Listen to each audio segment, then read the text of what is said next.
A proposito del popolo amazzonico, l'ultimo intervento è del padre Roberto Carrasco Rojas, un sacerdote missionario oblato di Maria Immacolata, che sta conseguendo la licenza in comunicazione sociale presso la Facoltà di Scienze della Comunicazione Sociale della Pontificia Università Salesiana. E possiamo dire con orgoglio che è stato uno dei nostri primi studenti a conseguire il Joint Diploma, e quindi ecco è davvero un orgoglio per noi.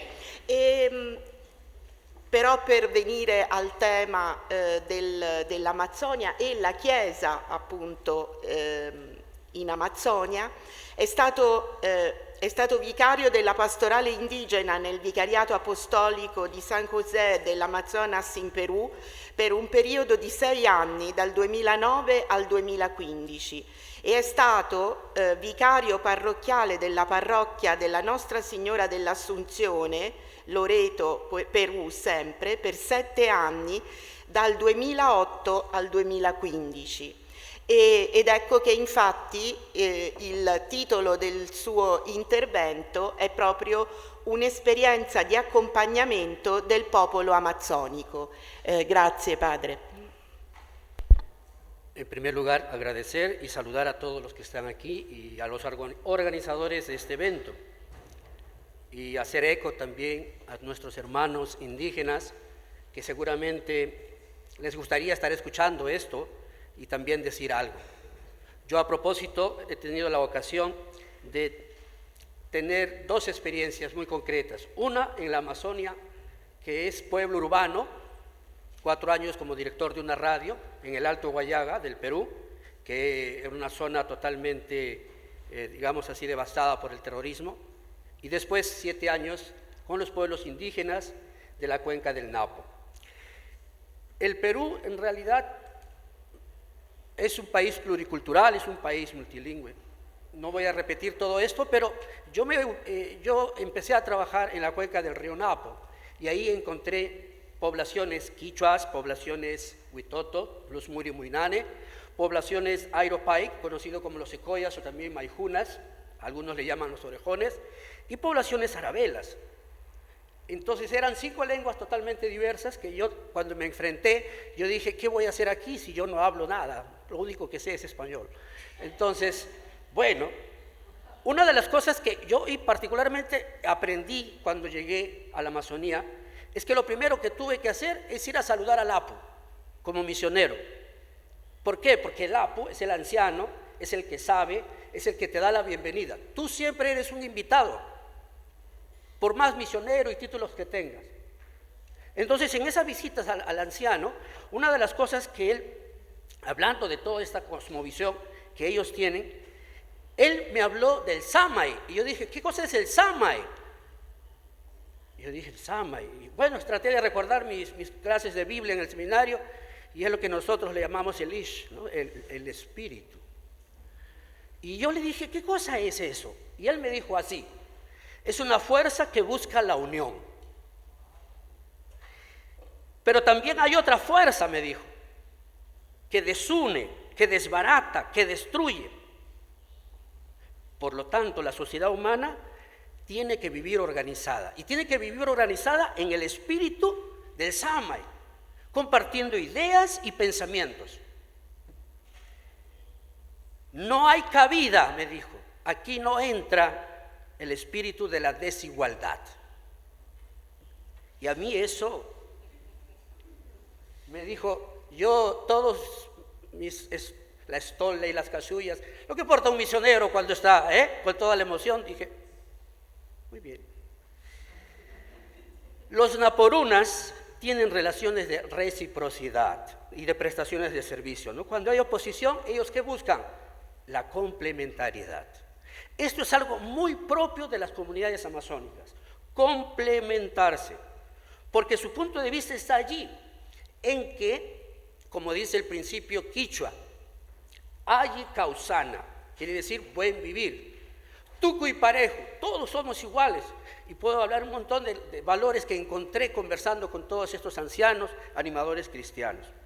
Yo quiero empezar este momento, porque voy a ser muy rápido, con 4 momentos y 4 rostros. Primero, voy a ubicarme en el año 2008, que fue el año en que yo llegué allí, y fue el contexto de la huelga amazónica. Y como ustedes ven, el Perú fue entregado a todas las empresas petroleras posibles, y se vendió como si fuera una mercadería, y ahí está el mapa. Hay que recordar que uno de los primeros países, después de la Segunda Guerra Mundial, que se fue al Perú para hacer inversión fue Alemania. Pero bueno, Alan García Pérez, que en paz descanse, se acaba de asesinar porque no quería mostrarse corrupto delante de todos, él empleó una filosofía, una política que a todos los indígenas del pueblo amazónico les causó problema. Él los trató como ciudadanos de segunda categoría. En la Amazonía no habita nadie, es una zona vacía, por lo tanto tenemos que aprovechar todo. Entonces yo dije, ¿y qué hacemos? Antonio Zapata, que es un investigador, él dijo que la política que está empleando Alan García con estas dos leyes y estas, digamos así, 5 decretos legislativos en favor de las empresas petroleras, esta política se ha condensado en una serie de decretos leyes que los amazónicos consideran atentatorios contra sus derechos ancestrales. Porque si hay algo que los amazónicos tienen, es que se consulta, todo se consulta. Todo es de todos. Entonces, ¿cómo entender esta lógica? Yo llegué en esta lógica y me encontré con una realidad del Vicariato Apostólico San José del Amazonas. Ese año, el 2009, los 14 puestos de misión distribuidos en 155.000 kilómetros cuadrados. Mi parroquia solamente tenía sobre el río 450 kilómetros sobre el río. Entonces, si yo tenía que viajar desde Iquitos hasta, digamos, la frontera con el Ecuador y pasar a la zona del Coca, en el Vicariato de Aguarico, tenía que viajar 750 kilómetros, 5 o 6 días, y eso en un motor súper rápido. Quiero hacer mención aquí a las misioneras, como la hermana Lupita del Estrecho, del Putumayo, 50 años actualmente de presencia en la Amazonía. Una mujer que se ha dedicado prácticamente toda su vida, gran maestra, misionera y llena de espíritu. ¿Por qué la menciono? Porque los puestos de misión del vicariato, que limitan con Ecuador, Brasil y Colombia, son 14, y en esa época solamente éramos 8 sacerdotes, incluyendo el obispo. ¿Qué hacíamos 8 sacerdotes en medio de toda esta realidad? Entonces, para mí fue muy concreto cuando yo empecé una situación que se llama el conflicto del Napo. No se puede ver aquí el video, pero ustedes van a mirar esa figura. ¿Qué pasa aquí? Estamos hablando del lote 67, un lote petrolero de inversión anglo-francesa, que se le entregó a esta empresa petrolera para que pueda empezar a estudiar y a trabajar y a hacer todos sus procesos que ya lo conocemos. ¿Qué resulta? Resulta que en ese contexto las federaciones indígenas, tanto FECONAGUA como Orquihuán, estaban prácticamente separadas, estaban débiles. Pero empezó una huelga a nivel nacional que se llama la huelga amazónica, donde AIDESET, que es la Asociación Interétnica de Desarrollo de la Selva Peruana, en medio de esta coyuntura dice: nuestros pueblos no han sido escuchados. Aquí el punto de partida. Nuestros pueblos no han sido escuchados. Vemos ahora que se pretende privatizar y concesionar las aguas que son fuente de nuestra vida, convirtiéndolas en una mercancía. Interesante cómo los indígenas emplean esto. Incluso el CAAT, que es el Centro Amazónico Antropológico y Aplicación Práctica, es una obra de la Iglesia de la Selva del Perú, dijo respecto al lote 67 en un estudio que todos los lotes petroleros, incluyendo el lote 67, se superponen a los territorios ancestrales y pertenecientes a pueblos y comunidades que en ellos viven. Entonces, ¿qué hicimos nosotros? Nos acercamos a conversar con ellos y lo primero que nos dijeron es: no queremos a la iglesia, que se vaya. Una semana después nos tocan la puerta a las 5:30 de la mañana y nos dicen: padre, venga inmediatamente, porque un buque de la Marina y 8 chalupas han subido llenas de militares a romper el bloqueo que nosotros habíamos visto. Entonces, ¿qué sucedió allí? Sucedió la figura que a mí ha marcado mi sacerdocio. Y digo que ha marcado mi sacerdocio porque yo lo voy a decir con estas letras. 3 personajes se enfrentaban contra un pequeño. Se enfrentaba el gobierno, poder político. Se enfrentaba la empresa petrolera, el poder económico. Se enfrentaba la Marina de Guerra, poder militar. ¿Contra quiénes? Contra un pequeño grupo de gente que lo único que quería era ser escuchado. Entonces, compadre Edgar, estábamos allí y teníamos, en ese momento teníamos esas cámaras antiguas, pues no había los celulares ahora, porque hay que decir que en la Amazonía, en esa zona, no hay periódicos, no hay radio, no hay TV, no hay nada de esas cosas, ¿eh? El centro de salud sí tiene una pequeña base de internet para poder comunicarse, pero es solar. A mí me chocó mucho esto, entonces empecé a fotografiar, empecé a hacer un trabajo periodístico cuando no lo era, pero sin embargo tratamos de informar. Esto marcó para mí el punto de inicio. Otro momento fue cuando el padre Jack, médico, él junto al padre Mauricio, que por más de 25, 30 años como médicos y misioneros han trabajado, como muchas experiencias las hay en diferentes partes, el padre Mauricio escribió un informe al gobierno que se llama Metales pesados en la cuenca del Napo, un informe preliminar en el efecto en el ser humano. ¿Qué se encontró allí? Niveles preocupantes de mercurio, plomo, hierro, cadmio en la población analizada. Y este fenómeno, estamos hablando del 2008, 9 y 10. Actualmente hay exigencias de federaciones que siguen pidiendo que se revele dónde están esos estudios. Todavía el gobierno no hace caso. Las federaciones se pronuncian como primer punto del acompañamiento que ellos nos pidieron que hagamos, es que ellos dijeron: frente a esta realidad tenemos que pronunciarnos. Y el pronunciamiento fue esta: el agua es nuestra vida. Si ella está contaminada, corremos el riesgo nosotros y naturalmente a nuestros hijos. Esto fue el primer fruto del primer acompañamiento que tuvimos como parroquia, hacer que estas 2 organizaciones trabajasen juntas. Otra realidad que a mí me marcó en este proceso es cuando tuve que viajar desde Iquitos hasta la ciudad de Coca, de Iquitos a Mazán, de Mazán a Santa Clotilde, de Santa Clotilde a Angoteros, de Angoteros a Pantoja, de Pantoja a Rocafuerte y de Rocafuerte a Coca. Y de Coca tuve que bajar a Pompeya porque ahí se hacía el CEFIR. 750 kilómetros de recorrido.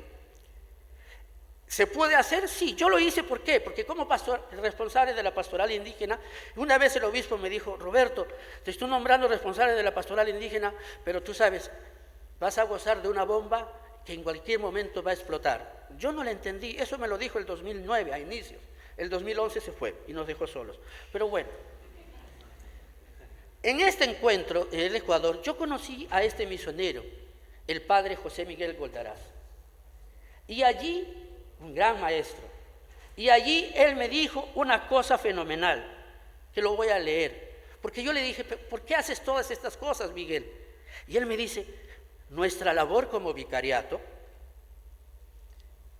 es sobre todo la defensa, en primer lugar, y sobre todas las cosas del hombre, aunque sean de pueblos reducidos. Más vale salvar una vida que enriquecerse con el petróleo. Y también la otra cuestión, dijo, es la defensa de la ecología del bosque. Por eso el peligro, y nuestra pastoral es totalmente decidida en defensa de los grupos humanos que tienen todo el derecho y con toda razón de habitar sus tierras. Estas fueron para mí, ¿qué cosa? Las palabras que sintetizan lo que podríamos nosotros considerar como un proceso de acompañamiento pastoral concreto a los pueblos amazónicos. ¿Es profético? Seguro que sí. ¿Da miedo? Seguro que sí. ¿Te tildan de todo? ¿Te buscan de todo? Sí. Yo admiro a este hombre, todavía vivo más de 50 años con los quichuas. Los que lo han conocido saben la razón de él. Pero Orquihuán y Feconancua, Entonces dijeron, muy bien, vamos a manifestarnos, vámonos a hacer realidad nuestros pedidos. Empezamos a organizarnos y el obispo, como ya se había ido, nombraron otro, el obispo de Iquitos. A los 2 meses de nombrar al obispo de Iquitos, lo nombraron administrador apostólico de San José del Amazonas y asumió 2 vicariatos. Él no sabía lo que se estaba metiendo, pero nos dijo, Roberto, vamos a seguir trabajando con la conferencia episcopal, vamos a seguir trabajando con esto y con el otro. Ah, ya, perfecto. Entonces, el año 2012, cuando empezamos a ver estos momentos duros de amenazas y resistencias, que yo no voy a repetir porque ustedes ya lo saben, los indígenas, visitando la triple frontera, en el encuentro que tuvimos a raíz de la conmemoración de los 100 años del genocidio cauchero, que por casualidad no se ha nombrado para nada durante todo el día, pero hay que decirlo a propósito de la memoria, y yo agradezco mucho a la hermana que habló sobre el tema de la memoria. Pero el tema extractivo en la Amazonía no pasa por la cuestión del petróleo y por lo que vemos aquí, por el IRSA. Esto ya tiene una cola muy larga, una historia muy larga, de la cual los capitales ingleses tienen que dar razón. Se llama el genocidio cauchero, donde han desaparecido cientos de pueblos indígenas, donde han desaparecido no solo pueblos, lenguas, donde se ha hecho lo que se ha querido. Y claro, como no hay periodistas, no había nadie, los misioneros, hagamos así. A mí particularmente me afectó esta situación. Entonces, nunca voy a olvidar la palabra de este profesor, Raúl Teteye Uguechi. En su discurso, en esta conmemoración, él dijo, todavía quedan suficientes indios, fue la frase que impidió a los civilizados tan siquiera vislumbrar el daño que a todo nivel estaban haciendo con el aniquilamiento de las comunidades indígenas en estas tierras. Estamos hablando de 1900 a 1930, mientras aquí en Europa se jugaba otra realidad. En la Amazonía, Perú, Colombia, Ecuador, Brasil, habían todo el proceso de correrías y todo el proceso que hizo muchísimo daño para someterlos bajo la esclavitud y el genocidio a estos pueblos. Esta memoria no la podemos olvidar.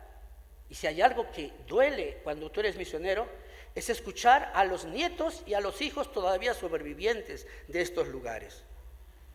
Porque la herida todavía está allí. Por eso que veíamos que esta amenaza era prácticamente inminente y empezamos a trabajar con las organizaciones sociales, con las organizaciones locales, civiles. ¿Y qué hicimos?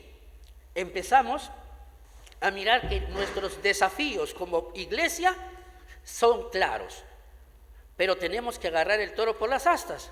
Claramente decimos, un misionero en la Amazonía, un misionero tiene en todo momento que anunciar a Jesús. Sí, es verdad, tenemos que anunciar a Jesús, pero en la Amazonía Jesús tiene un rostro concreto.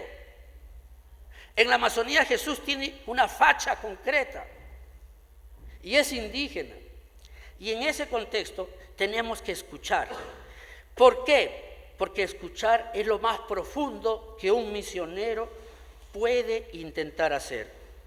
Pero no basta escuchar el silencio en medio de los bosques y de las aguas de los ríos. No resulta suficiente eso. Eso no es todo. Hay ese grito que todavía está allí. Ese grito que tiene que ser nuestro, que tiene que convertirse en oración, y por eso la espiritualidad de los pueblos indígenas es una espiritualidad de la resistencia, algo que tampoco se ha dicho aquí. ¿Por qué todavía estos pueblos danzan? ¿Por qué todavía estos pueblos cantan? ¿Por qué todavía estos pueblos festejan? Porque han aprendido a resistir, han aprendido, a pesar del dolor, han aprendido a decir, aquí estoy, no me han acabado. Como ya la célebre frase, han acabado con todo, pero no con mis raíces. Entonces, eso es una pregunta que nosotros tenemos como misioneros, que así como estamos llamados a acompañar, tenemos también que dejarnos acompañar por ellos. Y para llegar a lo concreto, ¿qué hicimos? Hicimos que este grito que se convierta en oración, no nos deje allí como, ¿qué hacemos? Un misionero en la Amazonía no puede estar tranquilo.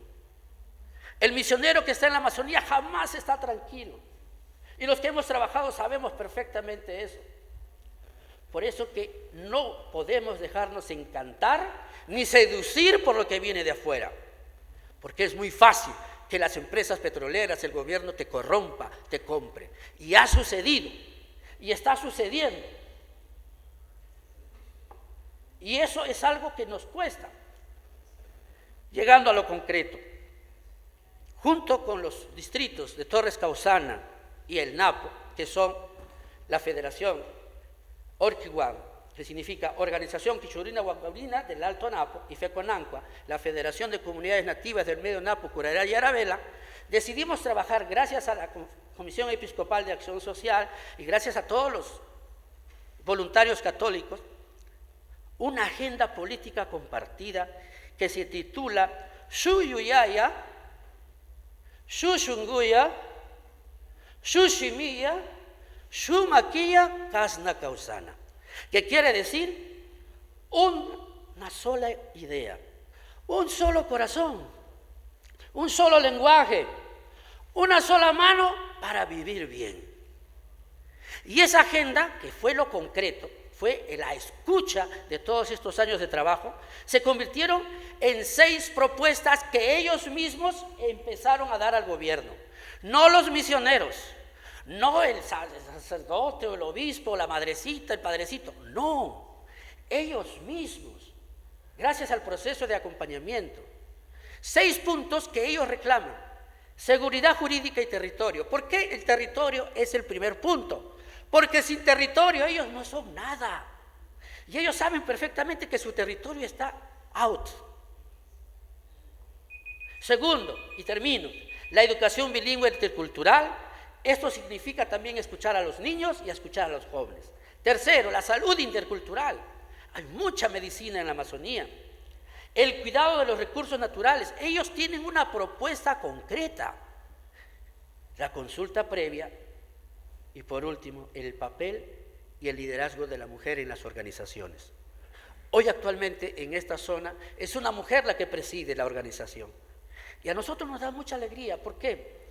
Porque nosotros lo único que hacemos era, todavía no había Laudato Si, cuando llega la Laudato Si con Papa Francisco, hemos sentido que la Laudato Si se ha convertido para nosotros en esa inspiración que lo único que va a hacer es dar conformidad y dar continuidad a los procesos que hemos empezado. Porque si hay algo que me he convencido ahí, es que de verdad Jesús, ese Jesús a quien creemos, tiene rostro concreto y su rostro es indígena. Muchas gracias.